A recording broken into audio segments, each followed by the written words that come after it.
Alhamdulillah wassalatu wassalamu ala Rasulillah wa ala alihi wa sahbihi wa mawalah wa la hawla wa la quwata illa billahi wa ba'du.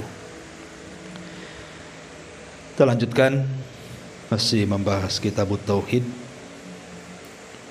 dan kita masuk pada bab ucapan seandainya atau dalam bahasa Arab disebut lau. Dalam bab ini mu'alif rahimahullah ta'ala menyebutkan beberapa ayat dan juga hadis Nabi SAW. Kita baca dulu baru kita jelaskan. Firman Allah subhanahu wa ta'ala, yaquluna hal lana minal amri min syai'in qul innal amra kullahu lillah yukhfuna fi anfusihim ma la yubdun yukhfuna fi anfusihim ma la yubduna laka yaquluna law kana lana minal amri syai'un ma qutilna hahuna qul law kuntum fi buyutikum labarazal ladzina kutiba alaihimul qatlu ila madaji'ihim.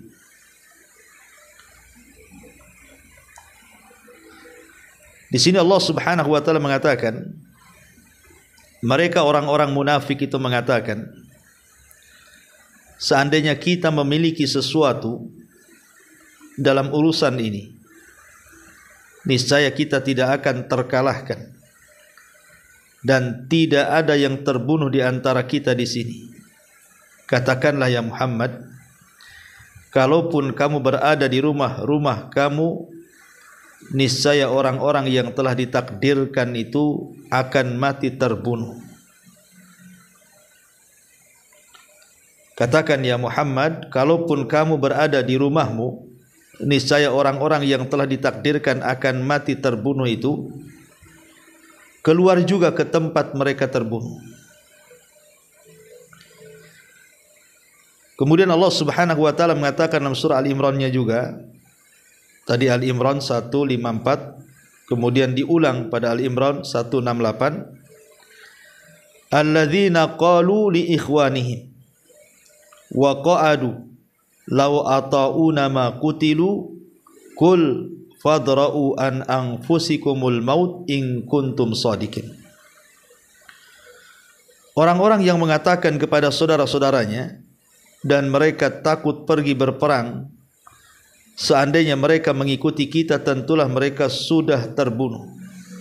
Katakanlah, tolaklah kematian itu dari kamu jika kamu orang-orang yang benar.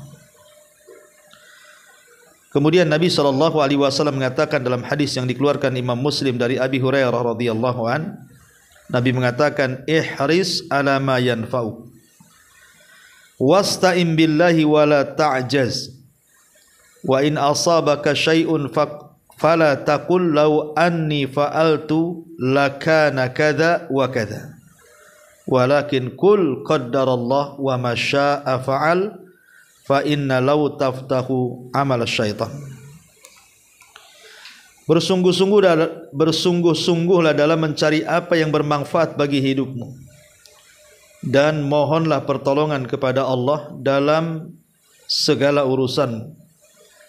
Dan janganlah kalian bersikap lemah. Dan jika kamu tertimpa satu kegagalan, maka janganlah kamu mengatakan seandainya aku berbuat demikian, tentu tidak akan begini dan begitu. Tetapi katakanlah, ini telah ditentukan oleh Allah dan Allah akan melakukan apa yang dikehendaki. Karena kata seandainya itu akan membuka pintu perbuatan syaitan. Taib. Ma'asyiral muslimat yang dimuliakan Allah Subhanahu wa taala. Bab ini menjelaskan kepada kita bahwa di antara keutamaan tauhid ataupun penyempurna daripada tauhid adalah berserah diri terhadap qada dan qadar Allah Subhanahu wa taala dan tidak mengucapkan kalimat lau atau seandainya dan seandainya. Inilah pembahasan kita bicara soal kalimat seandainya. Ma'asyiral muslimat yang dimuliakan Allah Azza wa Jalla, di masyarakat kita ini paling sering kita dengar kalimat seandainya begini, atau seandainya aku begitu, atau seandainya begini dan begitu, itu sering kita dengar. Maka kalimat-kalimat lau ini, seandainya, sebenarnya ada beberapa macam yang ingin saya jelaskan. Pertama, kalau kita melihat bab yang kita kaji ini, apa yang dikatakan orang-orang munafik kepada Nabi SAW saat perang Uhud, seolah-olah mereka hendak protes kepada Nabi SAW dan mengatakan, yaquluna law kana lana minal amri syai'un ma qutilna hahuna. Mereka mengatakan seandainya kita memiliki sesuatu, maksudnya hak campur tangan dalam urusan ini, niscaya kita tidak akan terkalahkan ataupun terbunuh di antara kita di sini. Jadi kisahnya begini. Ketika terjadi perang Uhud, kita tahu perang Uhud itu kan perang kekalahan kaum muslimin. Beda dengan perang Badar, ini perang kemenangan kaum muslimin. Begitulah Allah putarkan, terkadang menang, terkadang kalah. Jadi sebelum terjadi perang Uhud itu, Nabi SAW mengadakan rapat, baik bersama anak-anak muda ataupun orang-orang yang sudah tua di kota Madinah ini. Rapatnya soal menghadapi musuh, apakah dihadapi di dalam kota ataukah keluar ke Uhud. Lah, anak-anak muda ini lebih cenderung melawan orang-orang musyrik itu keluar Madinah. Maksudnya kita perang di Uhud saja. Tapi orang-orang tua di antara mereka mengatakan sebaiknya kita lawan musuh itu dalam kota saja. Tapi Nabi SAW cenderung kepada pendapat anak-anak muda, kemudian berangkat Rasul berperang. Dan Allah takdirkan mengalami kekalahan. Sehingga orang-orang munafik yang terlibat dari orang-orang tua itu, mereka mengatakan, yaquluna law kana lana minal amri syai'un ma qutilna hahuna. Mungkin bahasa saya, coba Muhammad itu dengar apa kata kami.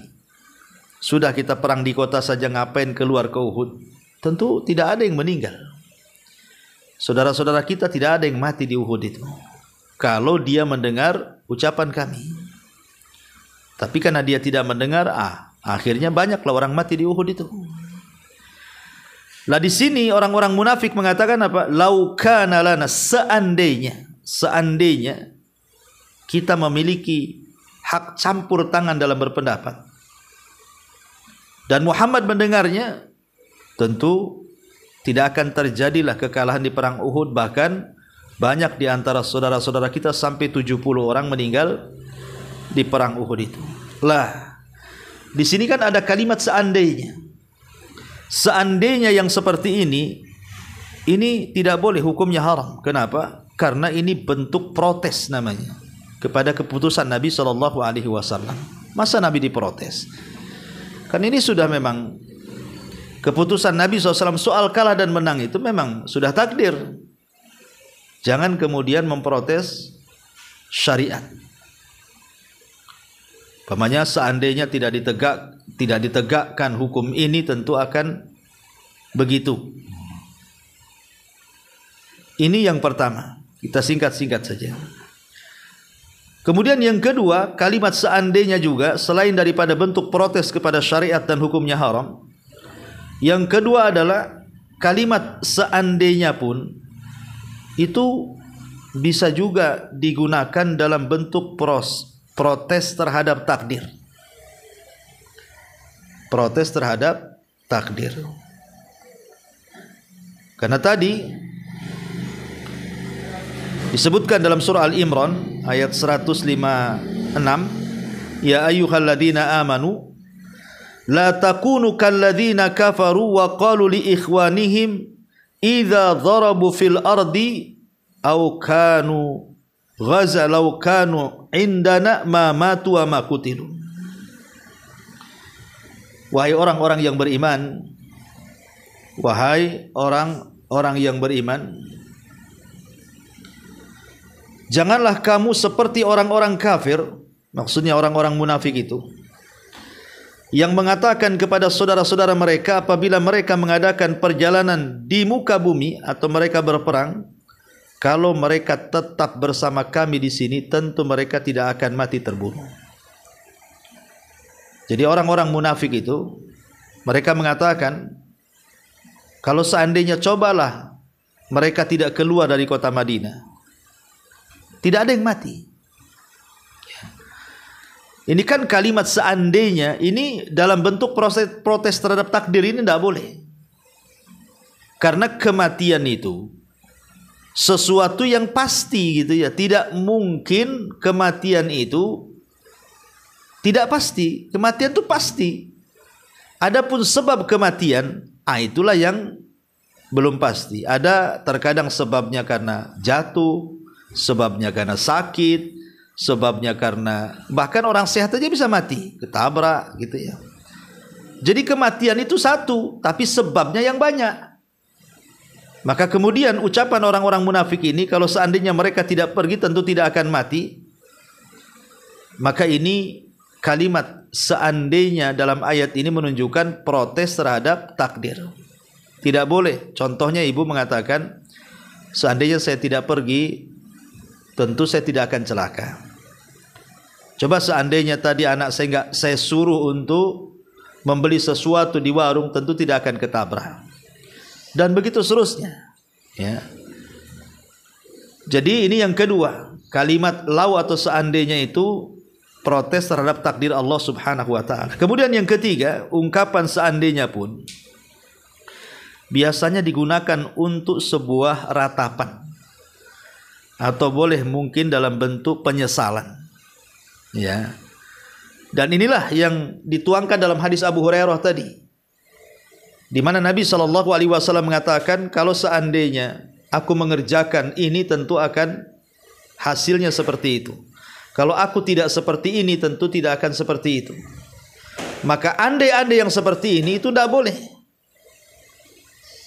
Jadi menyesal ataupun dalam bentuk ratapan, kesedihan, ya itu tidak boleh. Coba kalau seandainya saya tidak jalan kaki tadi, tentu saya tidak akan telat datang ke sini.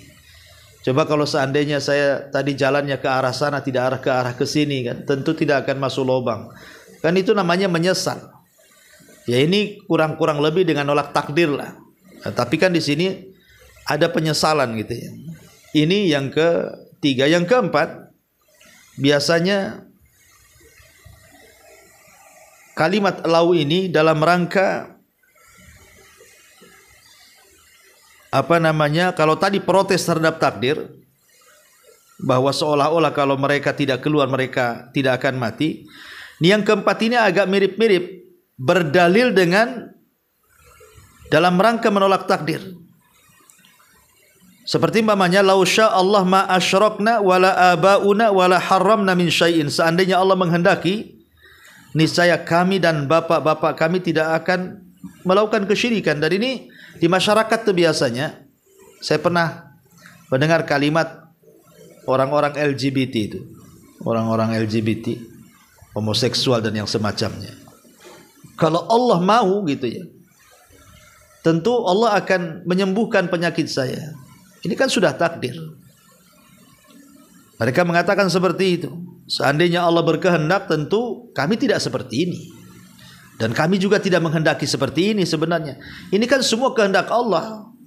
Maka kalimat seandainya dalam masalah urusan ini, hakikatnya dia berdalil dengan dalil kalimat seandainya itu untuk menolak takdir Allah Subhanahu wa taala.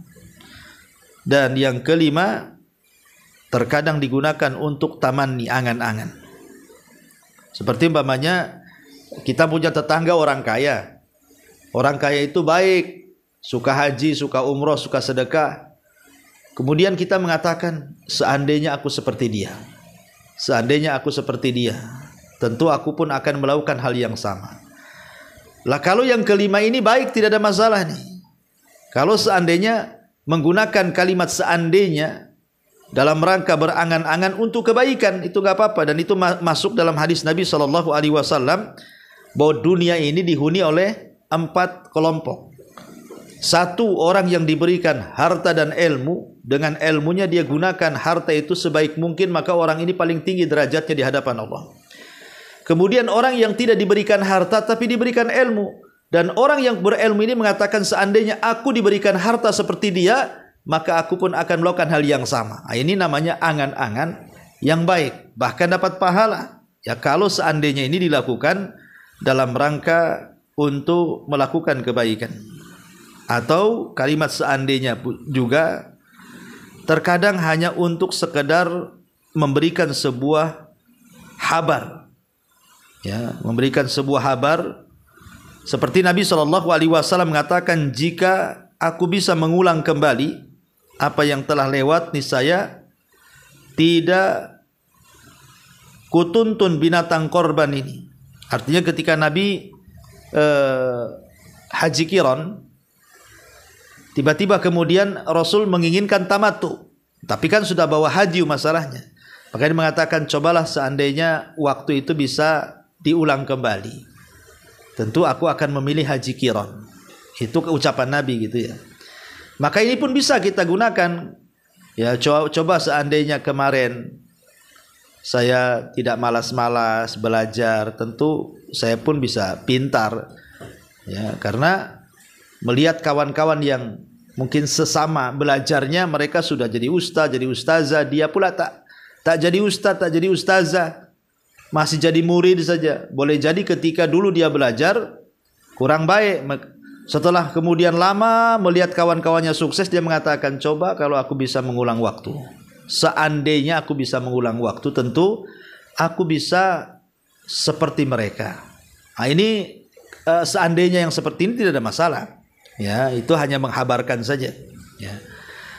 Ma'asyiral muslimat yang dimuliakan Allah Subhanahu wa taala, sehingga di sini kalau kita simpulkan dari pembahasan mu'alif rahimahullah taala di sini, bahwa kalimat seandainya ini dalam bahasa Arab itu bisa digunakan satu kepada sesuatu yang mustahil terjadi. Mustahil terjadi. Seperti umpamanya Allah mengatakan, "Lau kana fihima alihatun illallah la fasadata." Sekiranya di langit itu banyak Tuhan, tentu akan rusak bumi ini. Ini kalimat yang seperti ini nggak mungkin terjadi. Seandainya banyak Tuhan, ya mustahil lah. Ya, berarti kalimat seandainya itu kadang dalam bahasa Arab itu digunakan untuk sesuatu yang mustahil terjadi. Kemudian yang kedua, terkadang digunakan untuk menunjukkan sesuatu yang sedikit. Sesuatu yang sedikit. Seperti umpamanya Rasul mengatakan kepada orang yang ingin menikah dan tidak punya mahar, kata Nabi SAW, walau khataman min hadid, seandainya engkau punya cincin walaupun terbuat dari besi, kau bisa untuk jadikan mahar. Nah, itu kan untuk menyedikitkan, ya. Ataupun terkadang hanya untuk motivasi saja dalam bahasa Arab itu. Maksudnya motivasi itu, seandainya engkau bekerja dengan rajin, tentu engkau akan sukses. Nah, itu kan namanya untuk memberikan motivasi gitu ya. Ataupun tadi saya katakan untuk angan-angan, seandainya dulu aku dapat hidayah, seandainya dulu aku begini begitu, tentu sekarang sudah begini dan begitu. Lah kalimat seandainya ini ada dua hukum, ada yang haram, ada yang boleh. Kapan ketika menggunakan kalimat seandainya itu menjadi haram? Tadi dalam bab tadi kita jelaskan ada dua perkara. Kalau seandainya kalimat seandainya ini digunakan dalam menolak takdir atau memprotes syariat. Kalau isi kalimat seandainya itu untuk menolak takdir, maka ini haram hukumnya. Ya. Seandainya aku tidak nanam modal, tentu tidak rugi. Seandainya aku tidak jalan ke sana, tentu tidak akan celaka. Seandainya tidak aku masukkan ke rumah sakit ini tapi ke rumah sakit sana, tentu dia akan selamat, dan begitu seterusnya. Ini menolak takdir. Nah, ini seandainya yang seperti ini itu haram, tidak boleh. Nah, tapi kalau seandainya hanya bentuk penghabaran yang saya contohkan tadi, coba kalau dulu, seandainya dulu saya rajin, tentu saya jadi ustaz juga kan begitu. Seandainya dulu rajin, ya mungkin bisa sukseslah usaha ini. Nah, itu kalau bentuk penghabaran seperti itu tidak ada masalah. Tapi kalau dalam bentuk seandainya itu digunakan dalam rangka protes terhadap takdir Allah atau protes kepada syariat, nah itu yang diharamkan Allah Subhanahu wa taala. Ya.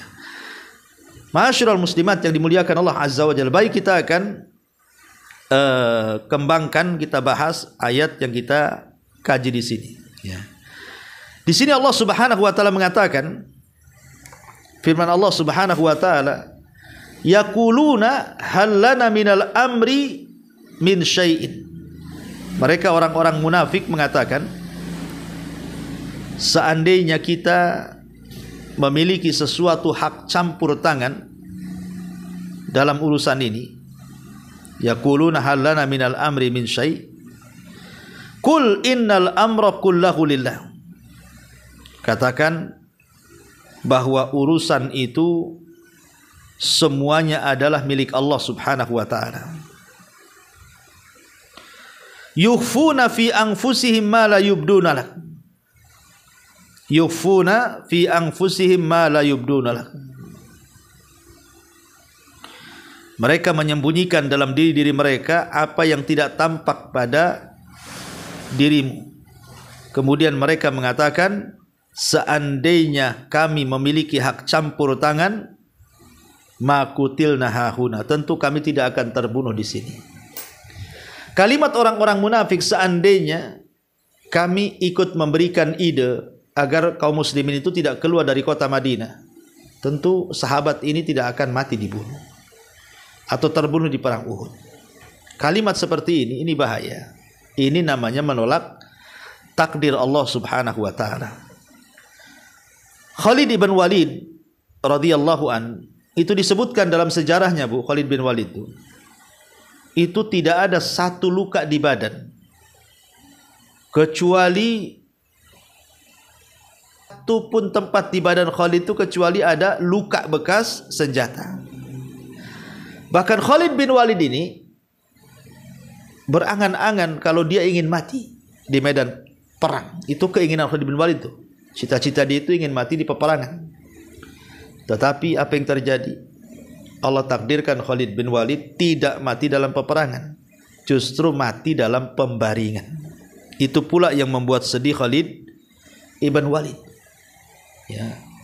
Kenapa Khalid tidak mati dalam peperangan? Ya karena memang belum datang ajalnya di situ. Belum datang kematiannya. Memang Khalid tidak ditakdirkan mati dalam peperangan. Artinya Khalid selalu berandai-andai ingin mati dalam peperangan, tapi Allah Subhanahu wa taala tidak ijabah, tetap aja Khalid mati dalam pembaringan. Kemudian Ibnu Abbas hendak menghibur Khalid. Apa alasannya? Kenapa Khalid sampai mati dalam pembaringan dan tidak mati dalam peperangan? Apa kata Khalid? Kata Abdullah bin Abbas, "Ya Khalid, kenapa Allah tidak matikan kau dalam peperangan?" katanya. Kata Khalid, "Aku tidak tahu." Kata Abdullah bin Abbas, min suyufillah, engkau ini pedang dari pedang-pedang Allah. Tidak mungkin pedang Allah hancur dalam peperangan. Tidak mungkin pedang Allah itu terpatahkan atau terkalahkan dalam peperangan. Makanya Allah tidak mau kau mati dalam peperangan, supaya pedang Allah itu tetap terhunus.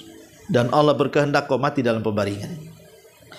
Jadi ketika orang-orang munafik itu mengatakan kepada orang-orang yang kalah dari perang Uhud dari kalangan sahabat, coba Muhammad dengar kata saya, tentu tidak akan kalah, tentu mereka tidak akan terbunuh. Kita katakan bahwa kematian itu bukan soal ikut perang atau tidak ikut perang. Kalau sudah waktunya memang hari itu harus mati, tidak ikut perang pun pasti mati. Karena perang itu hanya sebab saja. Kematian itu sebuah kepastian. Idza jaa ajaluhu la yastakhiruna sa'atan wala yastaqdimun. Apabila datang ajalnya, tidak mungkin maju, tidak mungkin mundur, pas waktunya. Cuman terkadang dalam kematian itulah ada yang sebabnya karena perang kemudian mati syahid dan Allah memang buat sebab itu terbaik bagi dia sehingga menunjukkan husnul khatimah. Ada yang sebab lain. Tapi kalau memang seandainya kita nih hari ini Allah takdirkan kita mati, saya, ibu atau siapapun ditakdirkan mati, tidak harus ke jalan kemudian ditabrak mati, atau tidak harus menunggu ke rumah sakit kemudian gagal operasi. Tidak perlu. Terkadang kita lagi duduk saja orang bisa mati kok. Karena sebab itu bisa saja Allah ciptakan dalam bentuk apapun, tapi kematian itu sebuah kepastian. Makanya orang-orang munafik ini seolah-olah memprotes kepada keputusan Nabi yang mendahulukan pendapat anak-anak muda keluar dari kota Madinah, akhirnya kalah dalam perang Uhud. Seolah-olah kesannya protes kepada Nabi, dan seolah kesannya menolak takdir Allah Azza wa Jalla. Jadi, ma'asyiral muslimat yang dimuliakan Allah Subhanahu wa taala, kalau seseorang kemudian terlampau banyak mengucapkan kalimat andai-andai, Bu, ini ibu tidak akan tenang hidupnya. Maka buanglah kalimat andai-andai itu. Kalau seandainya di dalam andai-andai itu ada protes kepada syariat ataupun ada protes kepada takdir Allah Subhanahu wa taala. Tapi jadilah orang yang redha dengan keputusan Allah. Jadilah orang yang redha dengan pemberian Allah Subhanahu wa taala. Kita akan tenang. Kalimat andai-andai ini tidak akan menenangkan kita. Andai begini tentu begitu, seandainya enggak seperti ini tentu enggak seperti itu. Ini enggak tenang hidup menggunakan andai-andai ini. Maka yakinlah bahwa keputusan Allah itu terbaik, pilihan Allah itu terbaik, dan redhalah dengan pemberian Allah, dan yakinlah bahwa Allah Subhanahu wa taala tidak mungkin menciptakan sesuatu itu kecuali ada hikmah kebaikan di dalamnya. Makanya ada ayat yang mengatakan wa asa an taqrahu syai'an wa yaj'alallahu khairan katsira. Terkadang apa yang kita anggap buruk itu rupanya baik pula di sisi Allah. Maka hilangkan kalimat andai-andai, karena kalimat andai-andai ini bisa jatuh kepada keharaman kalau dalam bentuk menolak takdir Allah Subhanahu wa taala. Ini ayat yang pertama. Kemudian hadis Nabi sallallahu alaihi wasallam. Di sini Nabi SAW mengatakan ihris ala ma yanfa'uka wasta'in billah wala ta'jaz. Semangatlah dalam mencari manfaat hidup untukmu dan mintalah pertolongan kepada Allah dan jangan merasa lemah. Wa in asabaka syai'un fala taqul law anni fa'altu lakana kadza wa kadza. Jika kamu tertimpa sebuah kegagalan atau musibah, maka janganlah kamu mengatakan seandainya aku berbuat demikian tentu tidak akan begini dan begitu. Walakin akan tetapi kul katakan qaddarallah wa ma syaa fa'al. Inilah ketentuan Allah. Allah akan melakukan apa yang Ia kehendaki. Fa inna law taftahu amal syaitan, karena kalimat seandainya itu membuka pintu-pintu setan. Hadis ini menjelaskan kepada kita kondisi manusia dalam beramal. Baik sebelum beramal, baik sedang beramal, ataukah sudah beramal. Yang pertama, sebelum beramal, syariat meminta kepada kita dalam beramal ini disuruh mencari sesuatu yang manfaatnya jelas bagi dunia kita dan akhirat kita. Jadi kalau ibu melakukan sebuah pekerjaan, sebuah amalan, maka lihat pekerjaan itu manfaat enggak untuk dunia kita dan akhirat kita. Ini yang pertama. Yang kedua, setelah kita beramal, di sini Nabi SAW menyuruh kita untuk apa? Wasta'im billah, meminta pertolongan kepada Allah. Jadi kalau sebelum beramal kita melihat-lihat apakah amalan ini menguntungkan dunia akhirat kita atau tidak. Kalau sedang beramal artinya sudah melakukan aktivitas, maka mintalah pertolongan kepada Allah supaya ditolong amalannya, ditolong pekerjaannya dengan bertawakal kepada Allah Subhanahu wa taala sambil berikhtiar. Kemudian setelah beramal, setelah bekerja, maka ada dua kemungkinan, Bu. Bisa berhasil, bisa tidak. Ya. Kalau seandainya berhasil, maka bersyukurlah kepada Allah Subhanahu wa taala. Tidak boleh sombong, tidak boleh ujub. Karena terkadang setan ini sengaja memberikan waswas supaya kita ujub, supaya kita sombong gitu ya. Tapi kalau seandainya tidak berhasil, maka disinilah hindari kalimat seandainya. Tetapi bersabarlah, pasrahkan semua kepada takdir Allah Subhanahu wa taala. Ya, ini hadis ini mengajarkan kepada kita 3 poin ini, Bu. Kalau saya contohkan begini, Bu, umpamanya kita hendak mencari pekerjaan. Kita berusaha melayangkan surat melamar kerja, entah ke PT untuk bekerja, entah mungkin bekerja di rumah sakit, entah menjadi pedagang di pasar, entah apalah sebutkan pekerjaannya. Maka sebelum kita mencari pekerjaan itu yang harus diperhatikan, manfaat gak pekerjaan ini? Memadorotkan kita gak? Ya. Menjadikan kita ini terhalang ibadahnya enggak? Karena ada beberapa pekerjaan itu akhirnya sholat 5 waktu tak bisa dikerjakan, kan rugi jadinya akhiratnya. Dalam beberapa pekerjaan itu ada yang diharamkan, umpamanya ada ribanya gitu kan. Maka sebelum mencari pekerjaan itu dilihat dulu, nah, apakah memadorotkan kita dan akhirat kita. Nah, itu penting tuh ya. Ini yang pertama. Kemudian setelah kita melihat, oh insya Allah ini pekerjaan ini bagus, sholat 5 waktu pun tidak dihalangi, di PT ini alhamdulillah ya bosnya bagus, waktunya sholat pun ya disuruh sholat gitu ya, ataupun ada waktu-waktu untuk sholat, kemudian tidak ada praktek-praktek riba, tidak ada praktek-praktek sogok, tidak ada praktek-praktek kemungkaran lah pokoknya. Kemudian kita mulai bekerja. Saat kita bekerja inilah kita dituntut yang kedua, apa itu? Disuruh untuk senantiasa minta pertolongan kepada Allah. Minta pertolongan kepada, namanya setiap pekerjaan itu ada risikonya kan, Bu. Mau jadi supir taksi bisa aja ketabrak di jalan. Mau jadi nelayan bisa saja kapalnya tenggelam. Ya kan, mau di PT-PT umpamanya bagian alat-alat besar bisa saja kecelakaan. Macam-macam. Bahkan orang yang mungkin enak-enak kerjanya dingin-dingin bisa saja kena paru-parunya. Nah, namanya orang pekerjaan itu pasti ada risikonya, Bu. Makanya karena setiap pekerjaan ada risikonya, jangan lupa meminta pertolongan kepada Allah. Ya, meminta pertolongan kepada Allah dan senantiasa bertawakal dan senantiasa meminta kepada Allah dengan cara berikhtiar. Kemudian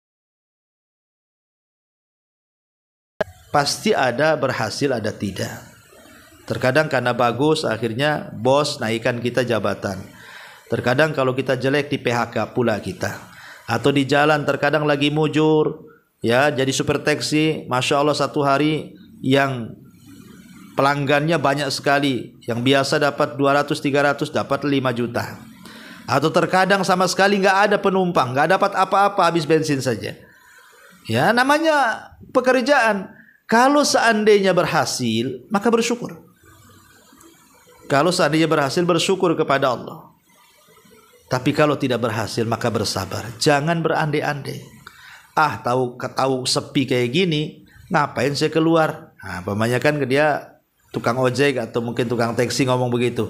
Seandainya aku nggak keluar hari ini, udah tahu cuaca jelek pun, ngabisin bensin saja. Nah, kebanyakan nggak boleh. Itu namanya protes. Ya, kalimat seandainya seperti itu bisa membuka pintu setan tuh. Tapi kita katakan kalau memang tidak berhasil, nggak dapat apa-apa dalam pekerjaan, katakan kul qaddarallahu wa masya'a fa'al. Katakan, oh ini sudah takdir Allah. Ya mau diapakan lagi? Boleh jadi belum takdirnya dapat rizki. Kan jadi hidupnya tenang, Bu, kalau orang ngomong seperti ini. Nah ini jangan sekali-kali kemudian menggunakan kalimat lau seandainya. Kenapa? Karena lau itu kata Rasul taftahu amal syaitan, bisa membuka pintu-pintu pekerjaan setan.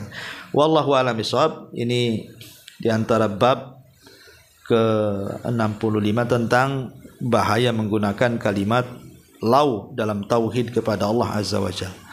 Tapi sampai di sini mungkin ada yang bertanya, silahkan ibu-ibu.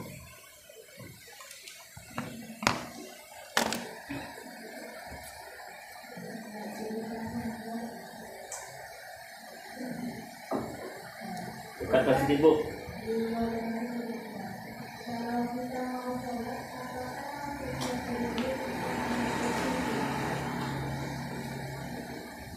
Nggak dengar.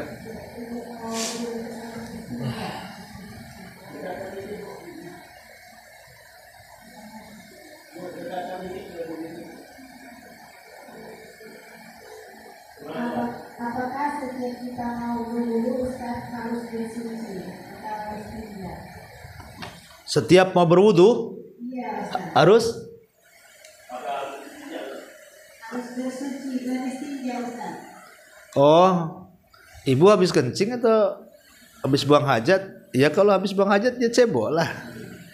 Tapi kalau nggak buang hajat, ya nggak buang hajat besar, nggak buang hajat kecil, langsung aja lah wudu. Ya. Kecuali kalau memang habis junub, mau mandi junub, ya dibersihkan dulu, kubul dan duburnya baru berwudu, kemudian mandi kan begitu. Tapi kalau setiap mau wudu, ya ndak ada keharusan harus cebok dulu, ya kan? Nggak ada keharusan. Kalau ibu tidak buang hajat, kalau buang hajat ya iyalah yang jelas ya. Kalau habis buang hajat tetap harus cebok kan itu, walaupun tidak wudu. Wallahu a'lam. Mungkin orang yang seperti ini kena was-was bu mungkin. Ya kan bu, biasanya kena was-was akhirnya setiap mau wudu harus cebok dulu. Nah itu nggak usah ikuti was-was itu dari setan itu. Itu namanya nguras kamar mandi itu. Ya, Allahu a'lam. Satu lagi Ustaz. Ya. Seandainya kita menemukan satu barang, itu kita sudah memposting, sudah mengatakan bahwasanya kita menemukan satu barang Ustaz. Tapi nggak ada yang berasa kehilangan pun nggak ada. Jadi sampai berapa lama Ustaz kalau kita berpikir? Ya, dalam ilmu fikih itu disebut luqotoh bu. Luqotoh itu barang jatuh kemudian dipungut. Kalau barang jatuh itu sesuatu yang hakir, sesuatu yang remeh, umpamanya ada truk lewat isinya mungkin ribuan lah isi kelapa tuh, jatuh pula satu kelapa, kita pula ada di belakangnya. Nah, dan tidak sadar juga truk itu jatuh satu butir kelapa kan, kita ada di belakangnya. Kemudian kita ambil, kita teriak-teriak pun gak dengar sampai hilang, mungkin entah kemana. Lah kita mau kembalikan kemana kelapa ini? Minum aja, belah, minum airnya. Karena ini sesuatu yang hakir, yang ada nilainya, ya. Kecuali kalau yang jatuh itu bukan kelapanya tapi dompet supir yang punya kelapa itu isinya banyak pula duitnya. Nah, itu harus dicari, dikembalikan. Tapi kalau seandainya tidak tahu nih, nemu dompet di jalan, nemu emas di jalan gitu kan, ya kita berusaha untuk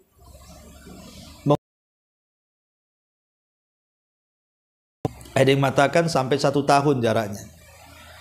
Kalau memang tidak ada yang mengaku, maka bisa disedekahkan kepada yang membutuhkan, ya, kemudian diniatkan kepada orang yang punya barang itu.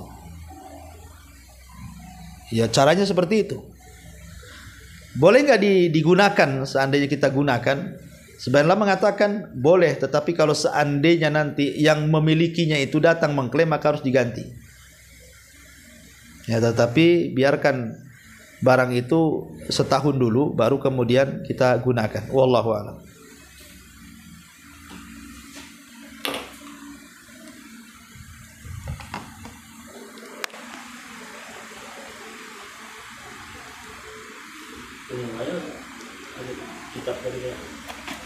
Apanya? Oh ya bu, karena ini pembahasan kitab tauhid ini kan saya bahas secara acak per bab, tetapi setelah saya perhatikan mungkin kajian kitab tauhid tinggal satu bab lagi aja itu. Tinggal satu bab lagi. Mungkin kitab yang kita akan bahas insyaallah, mungkin saya tadi sudah share ke Pak Jul. Kitabnya namanya Bahjah Qulub Al-Abrar, karya Syekh Abdurrahman As-Sa'di rahimahullahu taala. Kitab ini kumpulan sekitar 99 hadis, di mana hadis ini memang dirangkum oleh beliau Syekh Nasir As-Sa'di, hadis-hadis yang disebut dengan Jawami'ul Kalim, hadis-hadis singkat tetapi syarat makna.